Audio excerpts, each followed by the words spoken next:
नमस्कार दोस्तों, स्वागत है आपका हिंदी इंग्लिश चैनल में। मेरा नाम अमित है और आज हम 6th क्लास एनसीईआरटी का the raven and the fox chapter पढ़ेंगे। अगर आप हिंदी मीडियम के स्टूडेंट हैं या इंग्लिश मीडियम के स्टूडेंट हैं और इंग्लिश आपके समझ नहीं आ रही है, तो ये आपके लिए परफेक्ट क्लास है। मैं वर्ड टू वर्ड पढ़ाऊंगा जिससे आप इजीली समझ पाएंगे। इंग्लिश आने के बाद आप दूसरे सब्जेक्ट भी पढ़ पाएंगे। सब्सक्राइब करके जुड़ जाइए हमारे चैनल से, लाइक करना और अपने दोस्तों के साथ शेयर करना ना भूलें। शुरू करते हैं आज की क्लास। तो raven and the fox, raven एक चिड़िया का नाम है। The raven and the fox, raven एक चिड़िया का नाम है और फॉक्स लोमड़ी का नाम है। इस चैप्टर में हम फॉक्स की चालाकी के बारे में पढ़ेंगे। मिस्टर रेवन, मिस्टर रेवन लिखा है, इसका मतलब ये क्या है? मिस्टर आदमी, मेल मेल पर्सन है। रेवन जो है एक मेल है। रेवन वॉज पर्च्ड अपॉन, पर्च मतलब होता है बैठना, बैठा। अपॉन अ लिम्ब, अपॉन मतलब के ऊपर, किसके ऊपर होता था? लिम्ब। एक लिम्ब मतलब होता है डाली। मिस्टर रेवन बैठे थे, एक डाली के ऊपर बैठे थे। And Renard the fox, fox का क्या नाम है? फॉक्स का नाम है रेनार्ड। जो रेनार्ड फॉक्स थी, looked up at him, looked up मतलब ऊपर की तरफ देख रही थी। किसकी ओर? एट हिम, उसकी तरफ देख रही थी, रेवन की तरफ। क्यों देख रही थी? फॉर द रेवन, क्योंकि रेवन ने क्या कर रखा था? हेल्ड, हेल्ड मतलब होता है पकड़ के रखना, दबा के रखना। In his great big beak, अपनी लंबी चौड़ी, बीक मतलब होता है चोंच, ग्रेट बिग बीक इसका मतलब लंबी चौड़ी चोंच में। हेल्ड मतलब होता है पकड़ के रखा। क्या पकड़ के रखा था? अ मॉर्सल, एक खाने का टुकड़ा पकड़ के रखा था। मॉर्सल मतलब होता है खाने का टुकड़ा। मॉर्सल पकड़ के रखा था। The fox would go far to seek, seek मतलब होता है किसी चीज की तलाश में जाना, तलाश करना। और फार टू सीक मतलब किसी चीज की तलाश में बहुत दूर तक जाना। The fox would go far to seek, एक ऐसा मॉर्सल पकड़ रखा था रेवन ने जिसकी तलाश में, सीक मतलब तलाश, जिसकी तलाश में फॉक्स जो थी बहुत दूर तक जा सकती थी। Far to go, far to seek बहुत दूर तक उसको पाने के लिए जा सकती थी।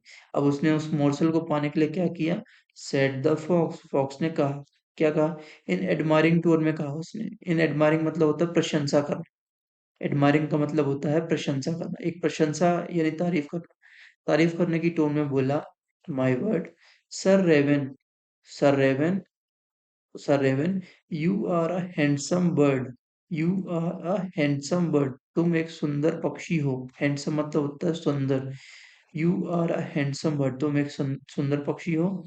सच फेदर्स, इतने सुंदर पंख। If you would only sing, if मतलब अगर, ओनली केवल, सिंग गा दोगे। If you would only sing, if you would only sing अगर तुम गा बस दोगे। ओनली मतलब, ओनली मतलब केवल, केवल गा बस दोगे। The birds of these would, would यहाँ पे जंगल के लिए बोला गया है। वुड्स मतलब जंगल। The birds of these wood, इस जंगल के बर्ड्स जो होंगे, would call you a king, इस जंगल के पक्षी जो होंगे तुमको राजा बोलेंगे। दोस्तों, हमारे चैनल को अगर आपको समझ में आ रहा है, हमारे चैनल को सब्सक्राइब करिए और लाइक और शेयर करिए अपने दोस्तों के साथ। अब नेक्स्ट आ जाते हैं द रेवन, रेवन जो था, who did not see the joke, इसका मतलब ये हुआ, रेवन जो कि फॉक्स की चालाकी समझ नहीं पाया, forgot भूल गया, that कि his voice उसका जो वॉइस था was just a croak, croak मतलब टर्टर, मेढक निकालता है ना टर्टर की आवाज, वो होती क्रॉक मतलब भद्दी सी आवाज है। वो भूल गया था रेवन की उसकी आवाज जो है कि भद्दी सी आवाज है। ही ओपनड हिज बीक, ओपन मतलब खोलना, बीक मतलब चोंच, उसने अपनी चोंच खोली। इन हिज फुलिश, फुलिश मतलब मूर्खतापूर्ण, प्राइड मतलब अभिमान, मूर्खतापूर्ण अभिमान में उसने अपनी चोंच खोली। मूर्खतापूर्ण जो समझदारी पूर्ण ना हो, और अभिमान यानी कि गर्व। And down fail the morsel, और खाने का टुकड़ा, मॉर्सल यानी खाने का टुकड़ा नीचे गिर गया। फेल मतलब होता है नीचे गिरना, डाउन फेल मतलब नीचे गिर गया। द फॉक्स हैड आइड, जिसके ऊपर फॉक्स की नजर थी। द फॉक्स हैड आइड मतलब जिसके ऊपर फॉक्स की नजर थी। आइड यहाँ पे टारगेट, जो टारगेट हम बनाते हैं ना उसके लिए आइड के रूप में यूज किया, आइड को यूज किया गया है। द फॉक्स हैड आइड, जिसके ऊपर फॉक्स की नजर थी।